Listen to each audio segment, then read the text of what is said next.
নমস্কার বন্ধুরা, welcome back to my channel Mukta's ওয়ার্ল্ডের আরেকটি নতুন ভিডিওতে আমার সকল বন্ধুদের স্বাগত জানাই।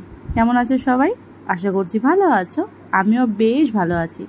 তো আজকে বন্ধুরা দেখতেই পাচ্ছ, খুব সহজে একটা মুচমুচে বড়া রেসিপি নিয়ে চলে এসেছি তোমাদের কাছে, যেটা হচ্ছে কুমড়ো পাতায় পুর ভরা বড়া। তো রেসিপিটা তো শেয়ার করবই, একদম সহজ পদ্ধতি।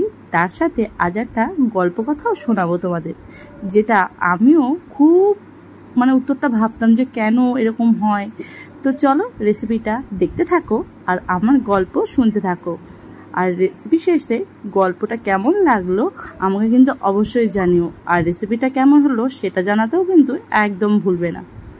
তো আমি শুধু ভাবতাম যে শ্রাবণ মাসে মেয়েরা সবুজ চুড়ি কেন হাতে পরে, এর কারণটা কি? তোমরা কি কেউ জানো সবুজ চুড়ি কেন পরে হাতে? আমার জানা ছিল না। তো এটা নিয়ে কিছু পড়াশোনা করার পর যতটুকু জানতে পারলাম ততটুকুই তোমাদের সাথে শেয়ার করব। তো দেখো, কথিত আছে শ্রাবণ মাসে কোনো এক সময় মা পার্বতী খুব রাগ করেছিলেন, আর সেই রাগ ভাঙানোর জন্য আমাদের মহাদেব প্রকৃতি থেকে 16 রকমের জিনিস সংগ্রহ করেছিলেন এবং সেটা দিয়ে অলংকার বানিয়ে মা পার্বতীর 16 শৃঙ্গার করিয়েছিলেন। আর মা পার্বতীর রাগ ভেঙে গিয়েছিল। তাই এক্ষেত্রে বলা হয়, আপনার স্বামী বা আপনার প্রেমিক যদি আপনাকে সবুজ কালারের চুড়ি বা সবুজ কালারের কোনো কিছু যদি আপনাকে এনে দেয়, তাহলে সেটি আপনাদের সম্পর্ককে ভালো রাখতে খুব সাহায্য করবে। এছাড়াও এ সময় বর্ষার সময় পুরো প্রকৃতি সবুজে খেলছে, মেতে উঠেছে। প্রকৃতি হচ্ছে মাতৃস্বরূপা এবং একটি মেয়ে হচ্ছে মাতৃরূপ। সেক্ষেত্রে একটি মেয়ে যদি সবুজ কালারে মেতে ওঠে, তাহলে সবুজ কালারের চুড়ি পরে, সেক্ষেত্রে প্রকৃতির সাথে অরোরা রিলেট করতে পারে। তো সেটা খুবই ভালো। তৃতীয়ত হচ্ছে সবুজ কালার হচ্ছে কালার থেরাপি হিসাবে দারুণ কাজ করে।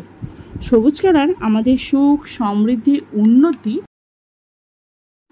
আনতে ভীষণভাবে সাহায্য করে এবং সবুজ কালার আমাদের মন আর শরীরকেও ভালো রাখতে খুব সাহায্য করে। তো তার জন্য আপনি সবুজ কালারের কোনো কিছু ধারণ করলে সেটা কালার থেরাপি হিসাবে কিন্তু খুব ভালো কাজ করে। সবুজ কালারের চুড়ি শুধুমাত্র নিজের স্বামীর জন্য পরবে বা নিজের প্রেমিকের জন্য পরবে তা কিন্তু নয়, এমনিও পরতে পারবে, কারণ সেটা নিজের কালার থেরাপির কাজ ভালোভাবে করবে। তাই আপনার প্রিয় মানুষ যদি আপনার জন্য সবুজ বস্ত্র, কানের দুল বা সবুজ কালারের চুড়ি যদি আপনাকে উপহার দেয়, তাহলে তার সাথে আপনার সম্পর্কের জায়গাটা কিন্তু বেশ মজবুত হবে। তো এই হচ্ছে শ্রাবণ মাসে চুড়ি পরার কারণ। তো সবুজ কালারের চুড়ি পরার কারণ তো আমরা জেনেই নিলাম। আর এদিকে দেখো, কথা বলতে বলতে কিন্তু আমার এই বড়া রেসিপি প্রায় হয়ে এসছে।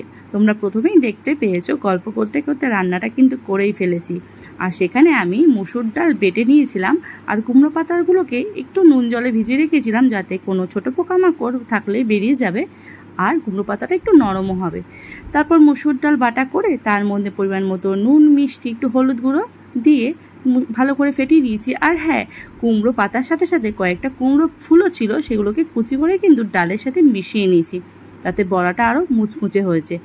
এবার ভালো করে রোল করে, একটা করে রোল করার সময় মুসুর ডালের পুর দিয়েছি, আবার রোল করেছি। এরকম করে ওপরে মুসুর ডালের প্রলেপ দিয়ে একটু ময়দা নিয়ে ভালো করে যাতে বাইন্ডিংটা হয়, একটু ভালো করে এপিট ওপিট মাখিয়ে নিয়েছি। তারপর এরকম গরম তেলে মুচমুচো করে ভেজে তুলে নিলেই হয়ে গেল কুমড়ো পাতার এরকম মুচমুচে পুর ভরা বড়া। গরম ভাতের সাথে এরকম যদি একটা বড়া হয়, আমার মনে হয় না আর কিছু লাগবে। আমার তো দারুণ লাগে। আর দেখতে পেয়েছো কতটা মুচমুচে হয়েছে, কিন্তু এত বড় বড়া তো আর সার্ভ করা যায় না। এই জন্য এখানে একটু কেরামতি করেছি, এখন ছুরির সাহায্যে ছোট্ট ছোট্ট পিস করে সুন্দর করে কেটে নিয়েছি।